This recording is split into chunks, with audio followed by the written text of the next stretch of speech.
Hey now, we are getting over, and I am the Silver King, Adam Silverstein, here for the third day in a row to lead you through these hard times. Dada, with your 2025 AEW Double or Nothing instant analysis. That's right, Getting Over is back once again about 12 hours after AEW Double or Nothing went off the air to break down every single match on the card, give you analysis on what happened and grades for the matches themselves and the show as a whole. As mentioned, we already have 2 instant analysis episodes waiting for you in the podcast feed. First, WWE Saturday Night's Main Event, of course, from Saturday night, and WWE Battleground, the NXT show from Sunday. The reason why this particular episode is coming out on Monday as opposed to Sunday night immediately after Double or Nothing like the Silver King would normally do is simply I was watching Game 3 of the Eastern Conference Finals. I had to prioritize that.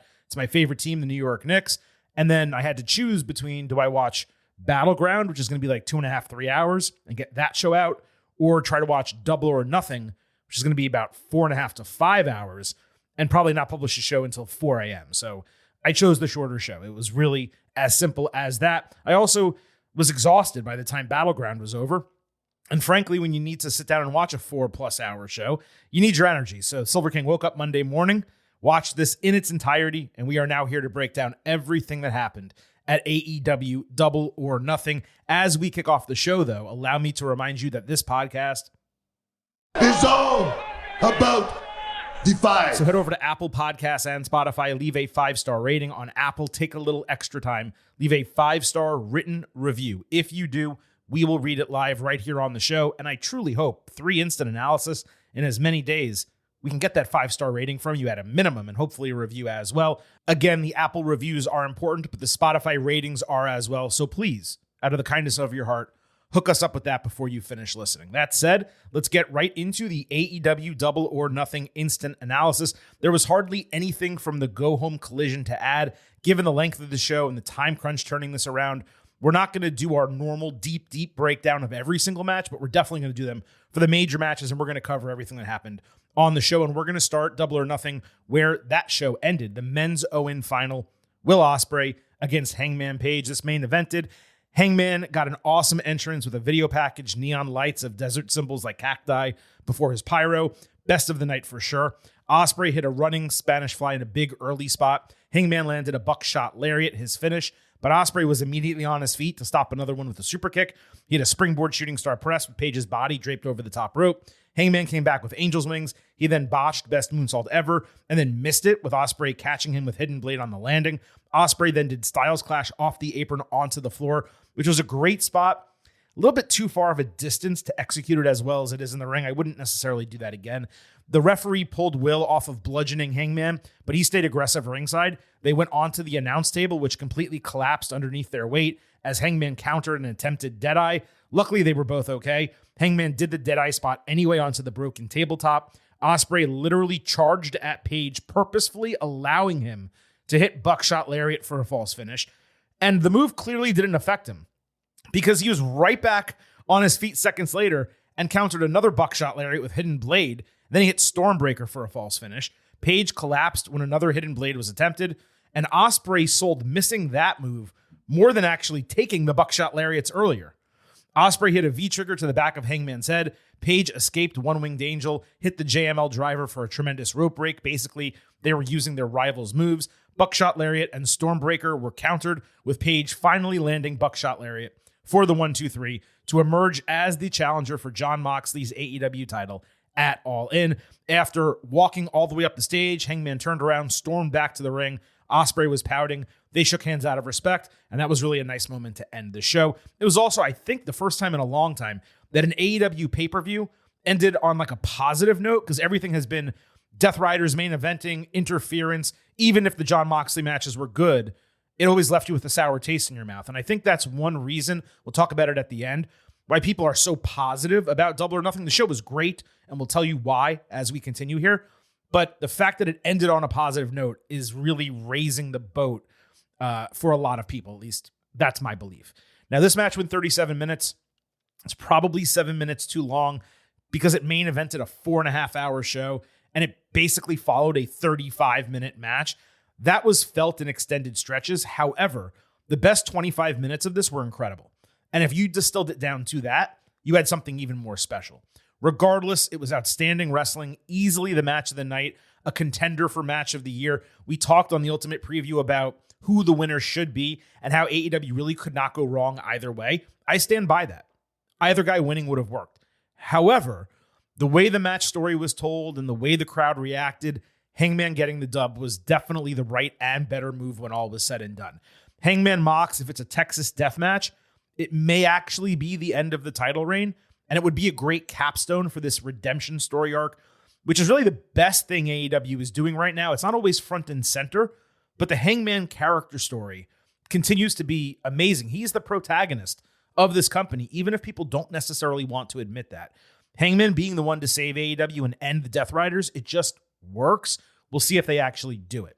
Even having Page return to the ring for a handshake here, which he did not do with Swerve, though circumstances of that were drastically different, it just showed growth from his character. With the 2 planned men's title matches for All In, it's going to be interesting to see what Ospreay winds up doing now for that show. So let's see how that transpires over the next couple of weeks. Back to the match. The wrestling was top tier. I loved watching it. But there is something about a 5-star match. When you watch it, there's no doubt in your mind that it was perfect when it's over. And on this podcast, you all know, at least those of you who are longtime listeners and are not listening to us for the first time, we don't throw that grade around willy-nilly. 5 stars is our peak. We may say A++. We may give something extra credit, saying it was a beyond a 5-star match, but we're not going beyond that number. I did it back in the day for the final Kenny Omega Will Ospreay match before this podcast on an old show I was on. I said it was 7 stars, and it was. Like, it was legitimately the best match I've ever seen, ending an all-time feud. But I'm not going to go here in 2025 and 5.25 stars, 5.75 stars. No, you can have a perfect match. You can have a perfect match plus. But, you know, how do you otherwise the scale is infinite and it doesn't necessarily matter. The point is, if I'm going to give a match 5 stars, it has to be literally perfect. Without any question, when the bell rings, oh my God, that's one of the favorite matches I've ever seen. And this was not that. It was an absolute match of the year contender. It's the AEW match of the year to date. You could argue it's already the match of the year. I'm at 4.75 stars, A+. Compared to some other AEW 5-star matches, Will Ospreay and Bryan Danielson and some other ones, I just did not have the same feeling coming out of this as I did with those. And you have to make those comparisons. Out of curiosity, I checked Cage Match, which is great, again, as a reference, but not like to tell you what your taste should be. This is currently rated as the 3rd best match of all time. I mean, come on. It was great. Before I forget, don't forget to subscribe to us on YouTube at Getting Overcast. You can get full-length audio episodes there. You can also watch full-length video interviews of everything that we conduct in 2025, plus video clips of our past interviews, all on YouTube at Getting Overcast. Follow us on social media at Getting Overcast on Twitter, at Getting Over on Blue Sky. You get episode drops, news analysis, highlights, all of that good stuff. You can send in questions and comments for the show. You can also vote in the pre- and post-show polls around premium live events and pay-per-views that we will mention at the end of today's program. And also, do not forget, I happen to love the number 5. Hope you do as well. For $5 a month, $50 for the entire year, you can become an official Getting Overhead. Just visit buymeacoffee.com/gettingover. Sign up. You'll get bonus audio, the fastest 5 minutes in professional wrestling, instant reactions to every major show, and exclusive news analysis posts every week. That is buymeacoffee.com/gettingover. We are a free show and an ad-free show. We would love your financial support. Anarchy in the Arena. We had Kenny Omega, Swerve Strickland, Samoa Joe, Powerhouse Hobbs, Katsuyori Shibata, and Willow Nightingale against the Death Riders and the Young Bucks. Justin Roberts tried to do something with his announce saying, "Aw, shit," before the bell. It didn't really work. The Bucks were dressed like the Founding Fathers, which was kind of cool for their entrance, but it was dumb as shit during the match, right? This was third to last on the card. There was a necessary breather in between it and Ospreay and Page. Early after the opening bell, Omega just stopped, and he cued "I'm so excited" to be played. Then, while everyone else continued fighting, he stopped the music, grabbed a mic, and changed the song to get the party started in the match, is what he said. So they played Bodies, Let the Bodies Hit the Floor, which is an incredible fight song, obviously. But then rather than fighting people, he jumps outside of the ring with a microphone and holds it in front of fans so they can sing along. And I'm just sitting here like, what the fuck is this? Like, are you not wrestling? Is this not a rivalry match, a blood feud? Like, why are you in the ring just having fun while everyone else is beating the shit out of each other and no one's coming to stop you? It literally looked at one point like Claudio Castagnoli was slitting Hobbs' throat. Hobbs threw Wheeler Yuta off of Vom into a pile of security. Why they were there, I have no idea. Omega then did a moonsault into all of them. His first action real deep into the match. Jon Moxley cut Hobbs, who drove him through a tilted table with a spine buster. Cameras remembered that Willow and Marina Shafir exist. They found them in the parking lot for 15 seconds. Swerve literally no-sold the Canadian Destroyer on the stage, stood up immediately, hit house call. Claudio then swung him into a fake speaker, which stopped the music as if it was the only speaker in the entire arena. I liked that in concept. I wish there was like a setup on the stage that Claudio swung him into and sparks flew and there was a mixer and you saw that get cut off. Something to like legitimize this because it was obviously fake and ridiculous, right? So just make it a little bit better. Hobbs, try a little bit harder. Hobbs pounced Claudio into some fake road cases after that. Shafir somehow locked Willow by the earlobe into a chain on the ring post. Omega then took a hanging double stomp, bouncing off the top rope into a ringside powerbomb through a table. Then they did their finisher ringside on Shibata. I'm talking about the Bucks. And at this point, I'm like, can we just cover someone and end the match? This shit's over. Every babyface was laid out, bloodied, dead. 1, 2, 3. The match is done, right? Fans chanted, "Please help Willow." I thought that was pretty funny. Nick Jackson hit a swanton bomb off the stage piece through a table with Hobbs on it. Looked like he slammed the back of his head on the ground. He was allowed to continue the match.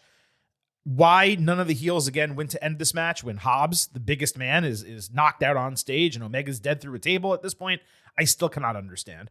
Hobbs got a chair thrown at his head twice, but as the Bucks tried EVP trigger, Prince Nana was passenger, I think, as a forklift drove Swerve out so he could jump off a crate for a double Swerve stomp. Commentary told us this is the only place that you can see something like this.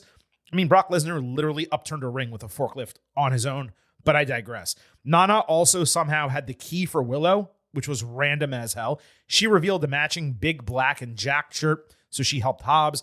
There were stereo 450s with Swerve and a Jackson. Nick brought out a staple gun with Hobbs forcing him to use it on his forehead. Swerve then nonchalantly used it as offense, only to eat a low blow from Shafir, who pulled out and stapled his tongue. And I'm starting to wonder, like, Swerve knows he doesn't have to do this, right? Like, you don't have to get your tongue stapled, just so he knows. Willow double speared the Bucks, which was great. Mox eliminated her with a cutter. Omega finally came back after like 15 minutes to clear the ring. He hesitated to hurt Shafir, but she spit in his face, called him a pussy, so he suplexed her. The Bucks super kicked the referee and Willow, but Swerve prevented their finisher by pushing Nick into a table before he and Willow hit it for a broken fall. It looked like Matt's neck got compressed on the pile driver. Really, really nasty. We finally saw Samoa Joe, who, forget Omega being gone, Joe was gone for like 20 minutes. Hook returned wearing a Kenny from South Park hoodie, took out Claudio with a golf club, only to then shake his head at Joe and walk away. Joe then caught Mox with Muscle Buster and Coquina Clutch until Gabe Kidd broke it with a briefcase. Yuta loaded Omega's mouth with thumbtacks for an EVP trigger. Death Riders swung him. Joe broke a bulldog choke on Kenny, only to get dragged over to an ambulance, but saved by Mark Briscoe for some reason. Even tougher to explain is how every member of Death Riders near the end of the match, in which you have to finish it in the ring, they just on their own left, and they walked all over to an ambulance with the faces locking them inside. That left Omega and Swerve with the Bucks. Swerve changed his boots for his new Reebok shoes loaded with thumbtacks. Omega hit One Winged Angel into a table that exploded for no reason whatsoever, and Swerve hit Swerve Stomp with his feet landing on the canvas for the 1, 2, 3 to end the match after 35 minutes. They all raised hands on the stage, but Omega then kicked the briefcase with the AEW title in it, almost as if to say it didn't matter. I don't think he thought it through, but man, that was nonsensical at the very end. And look, when it comes to this, there may be no match in AEW that better represents this company than Anarchy in the Arena.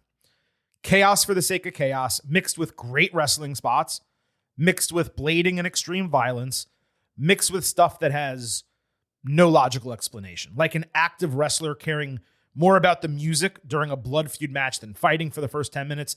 Heels waiting 45 seconds for a forklift spot to set up. A face manager having a key to a chain lock that was used by the heels. Omega and Joe disappearing for large stretches of the match that I forgot they were involved, Joe in particular. Major portions of this felt like I was watching a backyard wrestling VHS, yet somehow it involved many of the best wrestlers in the world.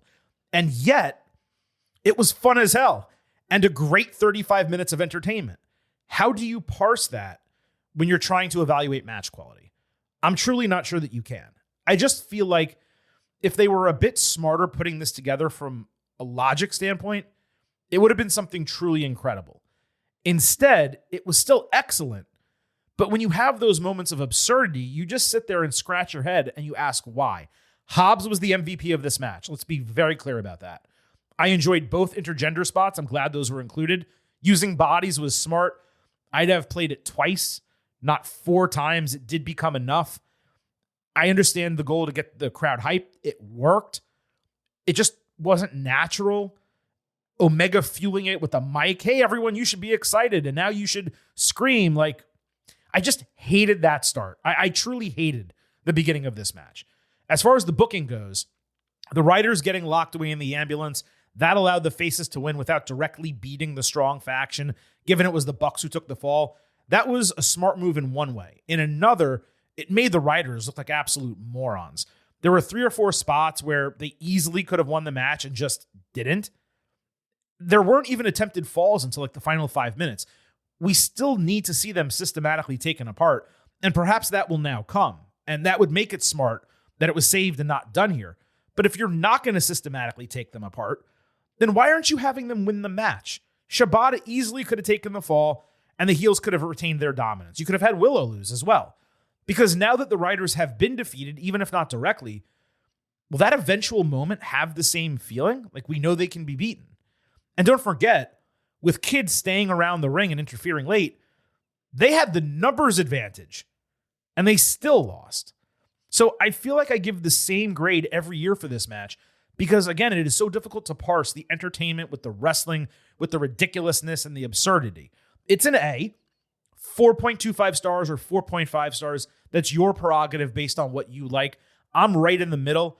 Not sure I understand why this Anarchy in particular is getting so much praise compared to the others. I didn't particularly think it differentiated itself from those.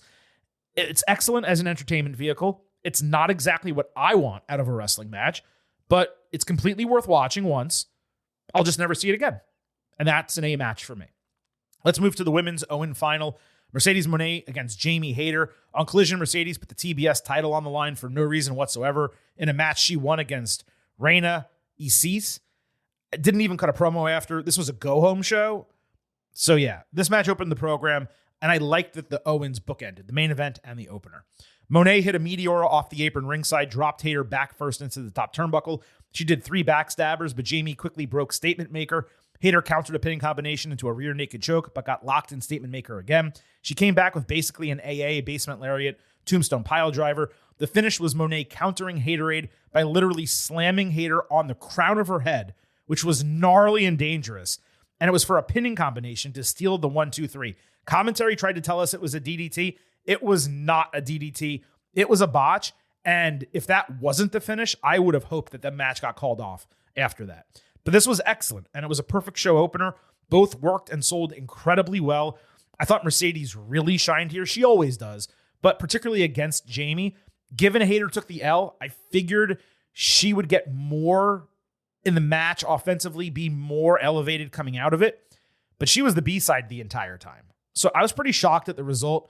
I'm confused with the decision to tie up the TBS title in the women's program ahead of your biggest match of the year. Jamie winning here, it would have set up 2 huge matches, Hayter and Toni Storm, and then Mercedes and Athena for the respective championships.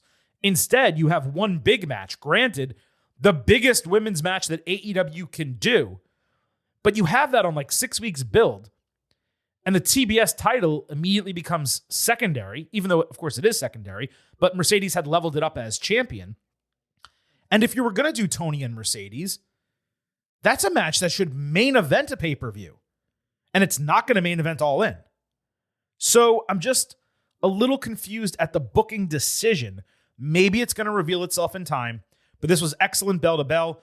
If the finish was more of a climax, I probably would have gone even higher, 4.25 stars and an A.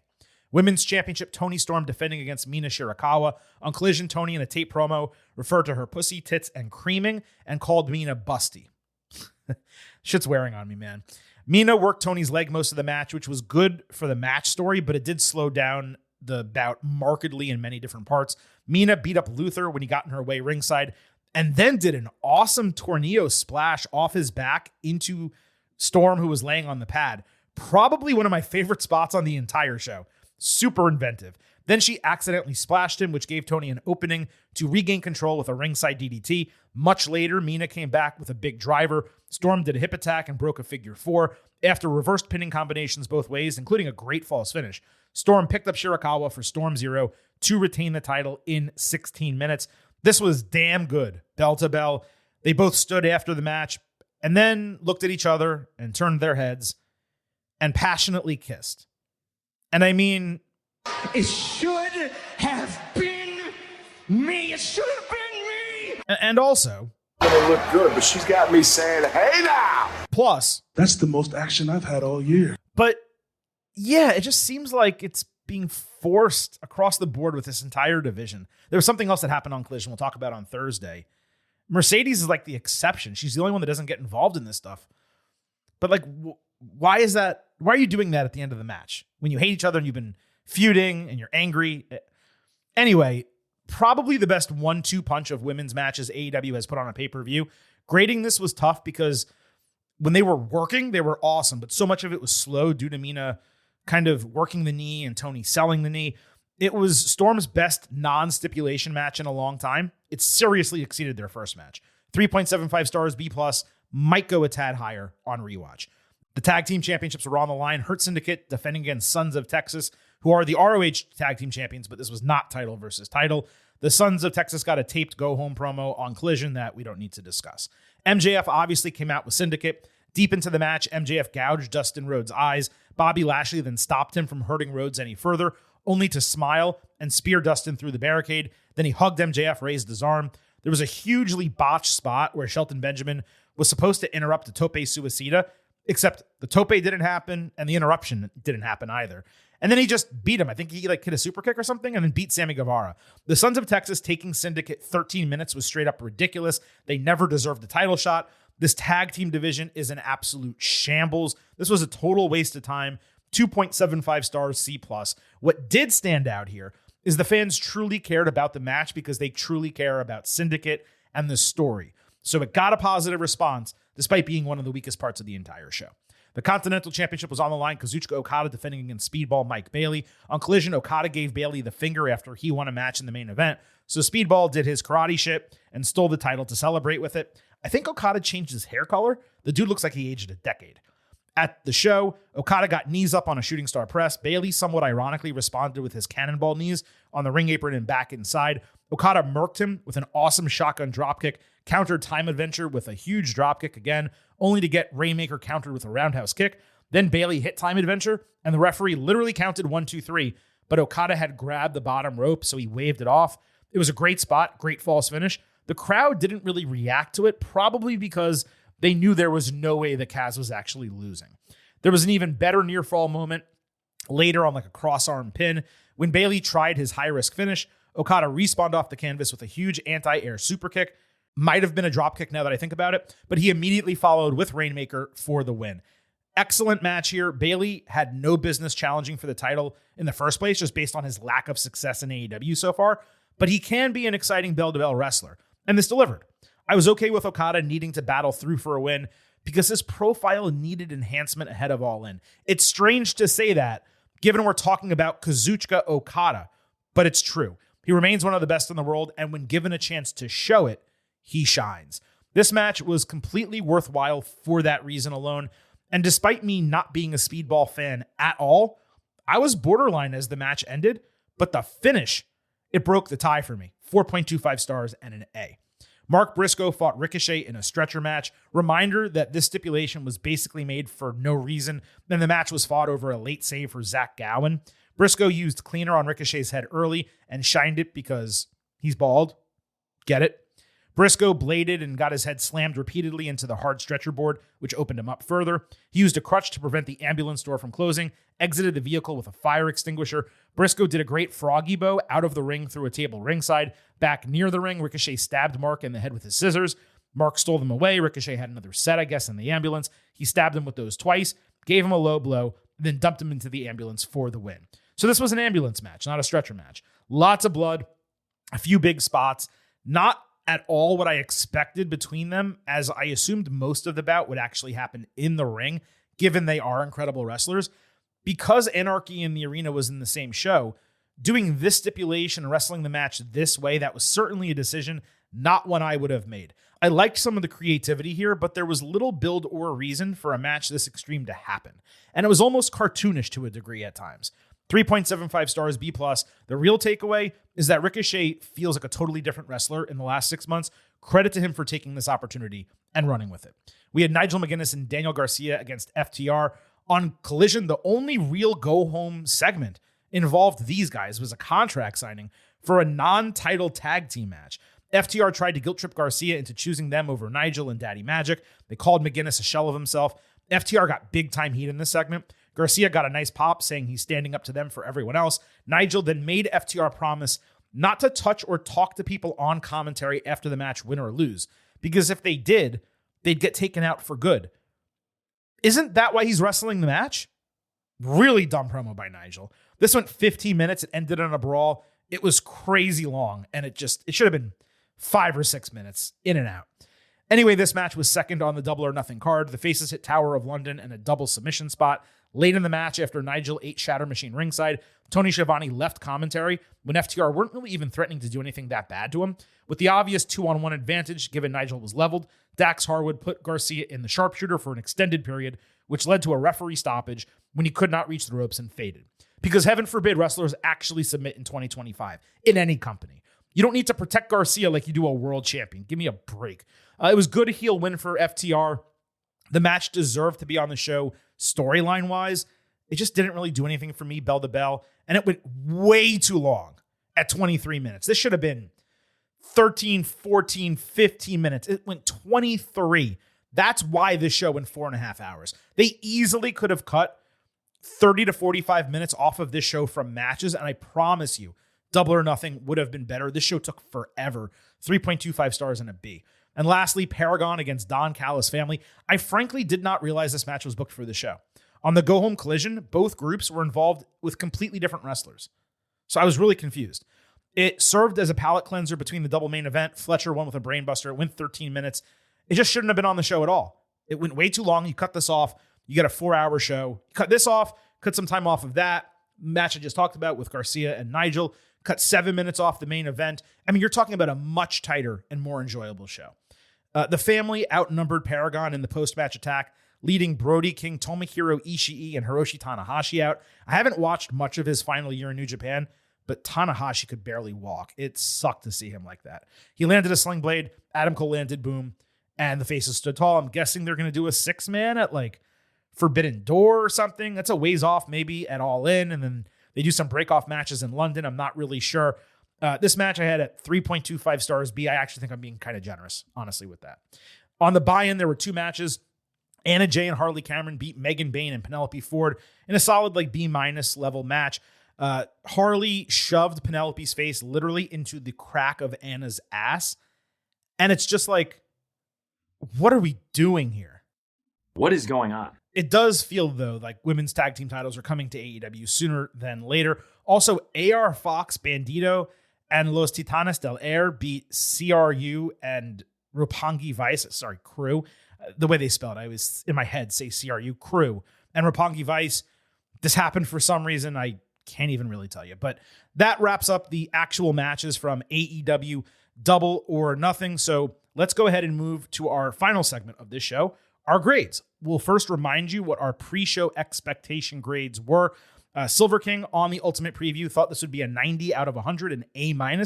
So I was pretty high on the card as it was developed. And I want to note, before we mention all of your grades from our Getting Overheads, very small sample sizes on these polls.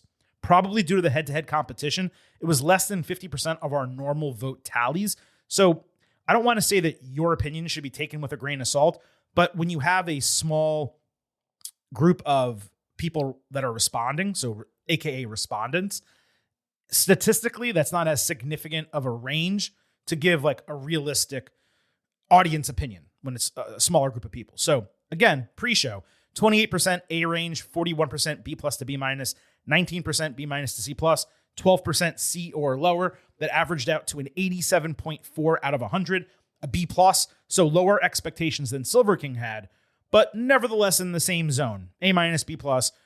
Expectation was not an A plus show and not a B minus show. And that's really where you want to be.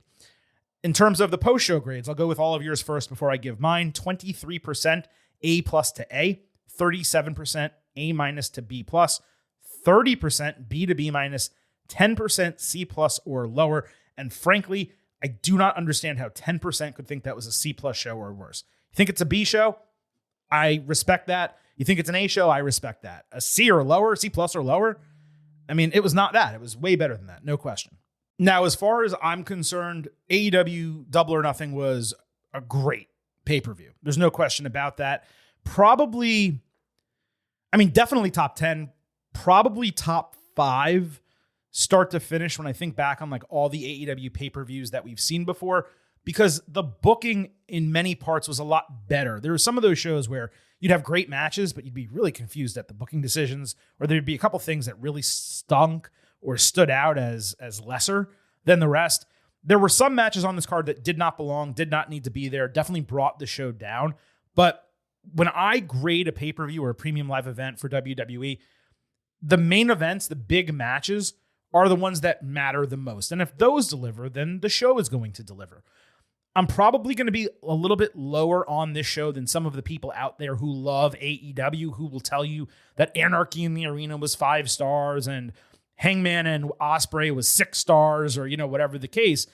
Just because, I have different tastes sometimes than other people, but also I try not to get too high or low in either direction about a show in its totality. And when I come out of a pay-per-view or a premium live event, I say to myself, am I going to watch this back in its entirety? Like, that's one of the questions. Will I watch it back? Was it worth the $50?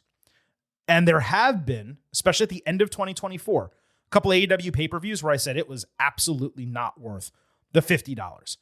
But in 2025, they all have been, and this one most certainly was. Will I watch back this show in its entirety? No. But there are absolutely 2 matches, the 2 Owen matches, in fact, that I will watch again. Not just for our second look, which we will do on our Thursday episode, but because they were really high quality matches and there's something I'm going to want to watch, especially the main event between Ospreay and Hangman. But this is certainly not the kind of show for me where I'm going to say, wow, there were 3 different matches on there that were all-timers that I'm going to watch 3, 4, 5 times over the next year. And that is something that I have said about other AEW matches, and certainly other matches from WWE Premium Live events, both this year and in prior years. So when I go to give a final grade on the show, I need to kind of make all of that part of my consideration. What I wanted to shout out here for Double or Nothing was the production. It was one of the best produced AEW pay-per-views ever. You might even be able to make an argument it was the best. And they deserve a lot of credit because production's been an issue for a period of time. All 4 of the main matches delivered, just as I hoped on the Ultimate Preview. And like I said, Ospreay Hangman was the match of the night, a match of the year contender. Overall, I am higher than all of you listeners. You guys were at an 88.7 out of 189, a B plus. I'm realizing that I gave the breakdown of your votes, but I didn't give your grade. So all of you were at an 89 B plus, 2 points higher than your expectation. And that's exactly where I am as well. My expectation was a 90. I'm 2 points higher, 92, A minus. A great show, exactly on par with NXT Battleground, completely different shows. But in terms of delivering for what they were trying to do and entertaining the audience and putting on memorable moments, the same grade. as far as I'm concerned. The wrestling for Double or Nothing was undoubtedly better. The best match across Sunday night was Hangman and Ospreay. I would say the second best match was Stephanie Vaquer and Jordynne Grace. And then I think you kind of go back and forth a little bit. Anarchy in the Arena, probably third.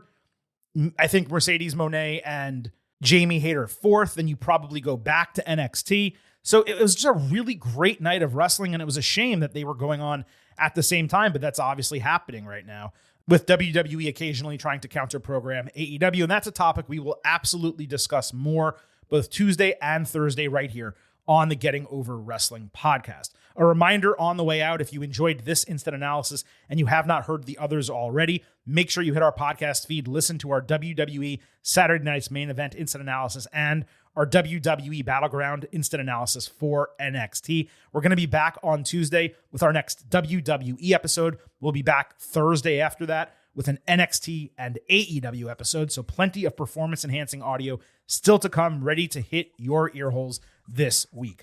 On the way out, allow the Silver King to remind you that this podcast It's all about Defy. So head over to Apple Podcasts and Spotify, leave a 5-star rating on Apple, take a little extra time, leave a 5-star written review. If you do, we'll read it live right here on the show. Subscribe to us on YouTube at Getting Overcast.